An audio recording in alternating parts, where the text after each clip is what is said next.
what I am worried about? What's that? Brock Purdy and Nick Bosa? I'm just worried about my Niners. And not that like the sky is falling or anything like that. I just think this game this weekend is a really big one. It's a really big one. The context, the backdrop of having a week off to prepare, as do the Jags, being able to reset, kind of get things stabilized. They need to stabilize themselves. I don't care what it looks like on Sunday. They need to find a way to win. It could be 3-0, 2-0. Get a safety at the end of the game for all I care. Win the game and just stop the bleeding and get things stabilized. If you come out of the first 9 games and you're 6-3, and then you got Tampa Bay on deck, you're feeling a lot better before you get into Seattle, Philly, Seattle. Because let's call it what it is. Jags, Tampa Bay. So Tampa's no slouch, but let's be real. Seattle, Philly, Seattle. And the first 2 legs of that, Seattle, Philly, are on the road. Yep. And then, and it's a short week against Seattle. Thursday Night Football, because you got the Sunday game against Tampa. You got a short week, quick turnaround, Thanksgiving night against Seattle. They're going to be fired up for that. Then you go to Philadelphia, as you mentioned. Then you get Seattle again. That's physically taxing. And then who's after Philly? Is it Arizona? So I've got it right here for the 49ers. Philly, Seattle, goes Jaguars, Tampa, Seattle, at Philadelphia, Seattle, week 15 at Arizona. Against Kyler Murray and James Kyler Conner. will be back. And it's never easy winning in the desert. Week 16, Christmas night, Baltimore at home. You know that's going to be tough. Oh, yeah. That's a Monday nighter. And then at Washington, who knows where they'll be at? That's way down the line. That's on the road, on the East Coast. I know, but who knows where they'll be at as a team? I'm just saying, it's still a road game. It could be cold. Right. It could be snowy. You don't know. And then the L.A. Rams at home, which the game still has yet to have a decider. Now, when I look at some of the teams down the stretch, Niners are 5-3, Hawks are 5-3, Lions are 6-2, Eagles are 8-1. Right. Let me give you the softest schedule of the teams remaining. The Detroit Lions. By far. And they're going to get the 2nd seed. The Detroit Lions will be the number 2 seed in the NFC. They got at L.A., then it's Chicago, Green Bay, at New Orleans, at Chicago, Denver, at Minnesota, at Dallas, Minnesota. Yeah. That, to me, is the softest. When I compared Seahawks, Lions, Eagles, and Niners, that was the softest. They came out here to open the season at Kansas City. I know Travis Kelce didn't play. Chris Jones was in the got him suite. at the right time. They got him at the right time, but they won that game. And they really controlled that football game. Let's keep it a buck. They controlled that football game. The Lions will have a home game in the first round. And if they advance past that first round in the divisional round and they get that home game, Ford Field's going to be on fire. Fire. And they believe in Dan Campbell. I know a lot of people are saying, well, Dan Campbell, we ever see him win a big game? Well, I've seen them against Green Bay in the last game of the season, in a game they didn't have to win. They were done with the playoffs, and they went out there for personal pride, and they won that game. And you see them with the fake punt against Kansas City in week number 1. And you see them go for it on 4th down. They got big game players, and they got a coach in Dan Campbell who does not give a damn in a big game. He will go out there and play hard, and he will have that team ready to go in the big game. Jared Goff, he's a big game quarterback. He's playing a lot of big games. Amon-Ra St. Brown is a big game wide receiver. They got some ballers on that team. And Aiden Hutchinson on the other side and Aaron Glenn, they've got a lot of experience. So I like this Lions team. So they do have a soft schedule. So the 49ers, when we think about the 49ers and how imperative it is to win this game, here's Peter King, who joined Will and the Diz yesterday. Here's how he feels about Sunday's game against the Jaguars. What's so important about this game is just sort of getting back to feel good about yourselves. Say whatever you want about, you go out and you play hard no matter what and all that. But, the 49ers, this little self-doubt has got to be creeping in a little bit. You don't just lose without everybody thinking, man, we're not the same. So I think it's an important game for those reasons. But I also think that I might call it crucial if there were another team in the division that really caused me to stay up at night. But right now, especially with what happened with Seattle on Sunday, I think that it's pretty clear the 49ers are the clear favorites still in this division. The division, no doubt. Against Seattle, you should be able to handle Seattle. However, I don't think that gap is that wide. Yeah, I don't think the gap is that wide. I'm not going to sit there and put all my eggs in the basket and say, oh, Seattle's not there because they lost to Baltimore 37-3. That's a bad spot. And Baltimore's playing like the best team in football right now. And they're banged up, Seattle. And they're adding new guys in, and Frank Clark and Leonard Williams. Let's see how it looks in a couple weeks with them. I'm not going to count them off. But again, the Niners are not just in the division of the NFC West. They're in the division of the NFC. They're in the division of the Super Bowl. And remember, we said the Super Bowl contender division, which is volatile, right? You got teams going in and out of the Super Bowl division. The Super Bowl division, in my opinion, Kansas City, Philadelphia, Cincinnati now, Baltimore. Who else? Detroit? Did we put Detroit in that Super Bowl division? I think they have a big 2019 Niner vibe to them, don't they? To me, they do. Putting Jacksonville in there? Jacksonville this week? I mean, they've won 5 in a row. They have a Super Bowl winning coach who's been there, done that, and they have a young ascending quarterback who just ripped off the greatest comeback outside of Frank Reich in playoff history. There you go. You got to give them credit. And in their first road game together as a team, Jacksonville, think about where they come from when Urban Meyer, they're at rock bottom. They gave Kansas City all they could handle. And your boy, who fumbled at the end there? Was it Askew? Yeah. Who fumbled? Yeah. In the fourth quarter? They knocked out Mahomes. Dude, that's a tough team.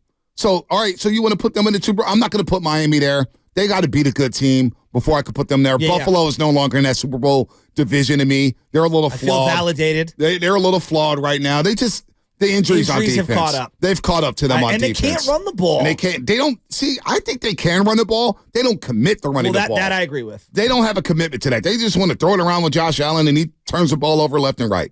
Dallas is close to being in that Super Bowl division. I actually think we're sleeping on Dallas. Yeah, I think they're in that Martavis Bryant, they just signed him. What does he have left in the tank? I actually think that Dak, if he makes plays like he did against Philly, like you can't take the sack that he did. Like him moving around, he looks a lot more agile the last couple of weeks.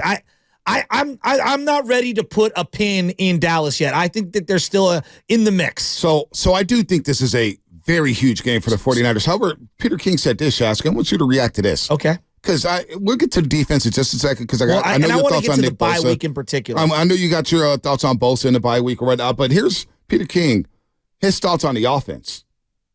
For those who say Brock Purdy has a noodle arm or he doesn't have a strong enough arm, to be a really good quarterback in the NFL or to run Kyle Shanahan's offense, they're crazy. Because we've seen it over and over again. He does have a good enough arm. And that's why, to me, when I look at this team, obviously, Deebo Samuel and his presence is really, really important. I think the bye week came at a very good time for this team.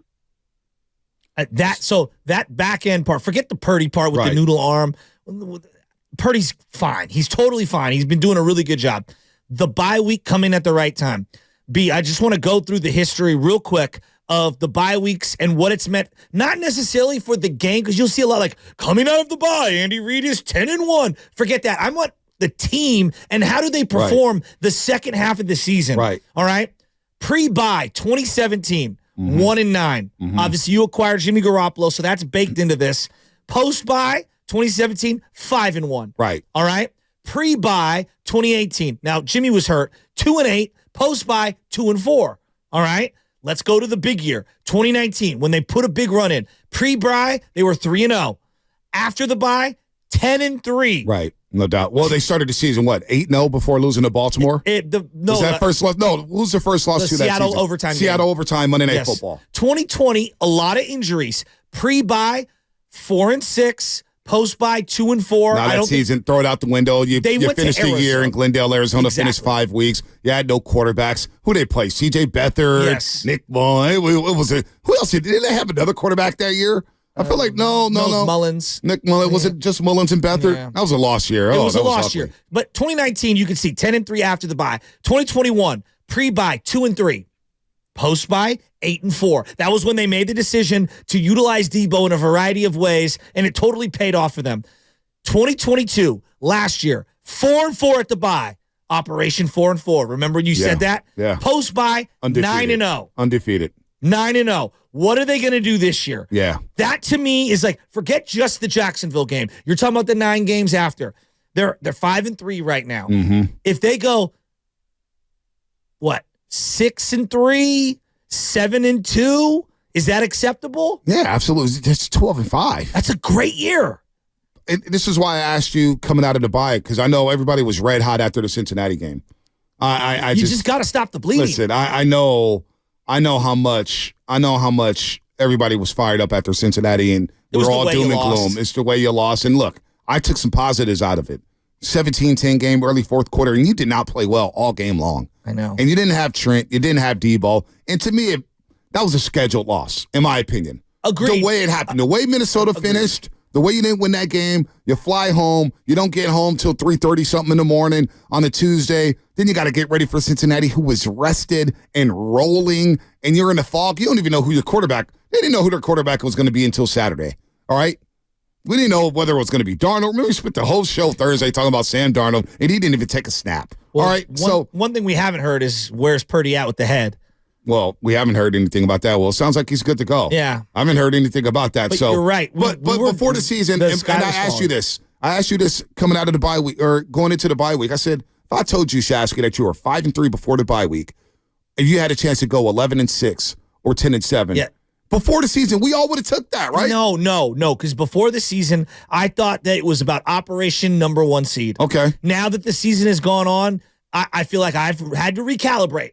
See, I'm looking at Philly and I'm like, I don't think you're going to get the number 1 seed. So now it's like win the West. I trust me. Operation number 1 seed was there for me too, but at the same time, I would have taken 11-6. But aren't you the author of Eddie DeBartolo? This is about Super Bowls. It is, and the standard what of does that number have to 1, do? and it's Super Bowl or bust. What does that have to do with 11-6? Because Super Bowl or bust. The way I look at this is 11-6. Your chances of winning 3 straight road games to go to the Super Bowl are just harder than getting that. But if you're 11-6, you don't have to play 3 straight road games. 11-6 may lead you. I'm saying it may lead you. You're going to have to play 3 games. It is what it is. That's hard. But it's very hard. But this team has proven they can get it done. They've proven that. Well, but right now, there are 2 teams ahead of you. So, like, the Lions would host, Philadelphia would host ahead of you. And I just, yes, they can do it. I'm not saying they can't. But you're talking about at the beginning of the year. That's why I've recalibrated. The beginning of the year, I was like 13 wins. Now I'm like, okay, I'll take 12 or 11. I would have taken 11-6 knowing I'm healthy going into the playoffs at 11-6, knowing that I have a talented roster and that outside of Philadelphia, I'm as talented as anybody in the NFC. And Peter King, even if Peter King, listen to what he said about the 49ers going into the playoffs. All I can say is I really don't care what seed, whether you have to play home, whether you have to play road. I don't care. If Debo Samuel and Brandon Ayuk are healthy, if Christian McCaffrey is healthy, I will take them in a game against anybody in the conference. Now, it'd be a tough win to beat Philadelphia. We all know that. But still, I just want to see those guys standing when it counts the most. Well, that's kind of where I'm at with the 49ers. Although, listen. I mean, I just feel like Philly feels so insurmountable. Let me finish for a second. Okay. All right? We saw how it ended in 2021, and we saw how it ended in 2022. You lost your quarterback 6 plays into the game. Give credit to Philadelphia for knocking the quarterback out. Hell, knocking 2 quarterbacks out. And you may not have won that game. Although I thought that game was really close going into the half, and then everything just fell apart. You couldn't throw the football in the second half. Rams game, you blew it in the second half, but you had a 10-point lead in the fourth quarter of that game at SoFi Stadium. And I thought some of the play calling, I thought the Jaworski Tart drop really cost you the football game. You're a couple plays away from going back to the Super Bowl despite playing 3 games in 3 weeks. It's a tough deal. But we've seen 2 years of this format, right? Just 2 years of the 7 teams in each conference. The first year, you had 2 teams who played 3 games in 3 weeks. And you think about Cincinnati. They had the 1 home game. They had to go to Nashville, Tennessee on a short week. And then they had to go to Kansas City, and they were able to go to the Super Bowl. Hell, they were a play away from winning that Super Bowl. And they think that they concussed Mahomes in that second half. Exactly. The Rams, they had the Monday Night Football game, right? The Monday night game against Arizona, they smoked them. They had to fly all the way cross country to Tampa Bay and beat Tom Brady in Tampa. And they did that. And then they came all the way back home and they beat their. So they showed that, hey, the first year, you had 2 teams in the Super Bowl who had to play all 3 weeks. Now, last year, you had 2 teams who had to bye week. So it worked out. So we've seen both ends of the spectrum here. Yeah, but I'm looking at the Niners, right? So, like, in both divisional round games in 2021 and 2022, the physical toll that game took on them carried over to the next game. McCaffrey talked about it. That Dallas game, Michael Parsons talked about it. Yeah. It took him 2 weeks to recover physically from that Cowboy-Niner game. That was hard hitting. He talked about the wild card game. I mean, that's what he was talking about. But even last year, it was hard hitting. And then I'm talking about, the year prior, Debo's elbow and his arm and Trent's ankle, like those things carried over into that NFC Championship game. But Shasky, they were up 10 going into the fourth quarter. They were up 10. But they looked gassed in that fourth quarter as a team. I thought Shanahan didn't help them. And I thought the tart drop. Of course. The tart drop. There still was 6 minutes to play in that game. Right. And I just thought Jimmy just laid an egg. But it's doable. I think the point is, sure, it's not ideal to play that wild card weekend. But it's not ideal, but it's doable with this team. But you were asking about the beginning of the year. And now we have to recalibrate. So forget now. But at the beginning of the year, if I said you were the 3rd or 4th seed, would you say you met expectations or fell below expectations? Well, it depends how the season ended. I don't care about the seed. If they lose in a divisional round, you did not meet expectations. Well, I'm talking about heading into the year. If I had told a Niner fan before week 1 or even after the 5-game win streak, you're going to end up being the 3 or 4 seed. I don't care what seed. My thought process was going into the season, not only is this Super Bowl or bust, but you have to at least make the NFC title game. I would have been disappointed. Yeah, no. I wanted a couple home games. No. You have to make the NFC title game. Coming out of that Philly game last year and thinking about what we went through as a team, fan base, organization, it was Operation Get Home Field Advantage. And I think because of some of these stumbles early on, it feels like that's coming out of your grasp. Yeah. Still doesn't mean you can't get to the ultimate spot, but if you're asking, like, would I be disappointed? I would have been disappointed. Yeah, my thing is... You can overcome it. Yeah, my thing is you got to make the NFC title game. That's what I have to do. You have to at least make the NFC title game to meet expectations from last season. Because if you don't make the NFC title game, whether you have a home game or not, that to me is a disappointment. I don't know if that's my mindset. That's my mindset. That's it's okay to disagree on this one. My mindset was you have to at least make the NFC title game with this roster, with this money invested into these premium players. If you don't make it past the divisional round of the playoffs, to me, that's a massive disappointment. Whether you're a 1 seed, 2 seed, 3 seed, 4 seed, 5 seed, 6 seed, to me, it's kind of like the Golden State Warriors. I don't care what seed you are. You get to a playoff series, I have Stephen Curry, you do not, and I feel good about my chances in outlasting the team in 7 games. And hell, you almost made the conference finals last year. That 6-game series against the LA Lakers was a lot closer than what people want to say. Lonnie Walker killed you in game 4. You're coming back home with a 2-2 series lead or a 2-2 series, game 5, pivotal game 5 at Chase Center. I'll take my chances with that. But I think the same way with the 49ers. I don't care what seed you are. If you can't get to the NFC title game with this talent, with this quarterback, with this head coach. This is going to sound absurd. I don't know if my soul could take another NFC Championship game loss. I've had so many of them in my adult life. I'm so tired.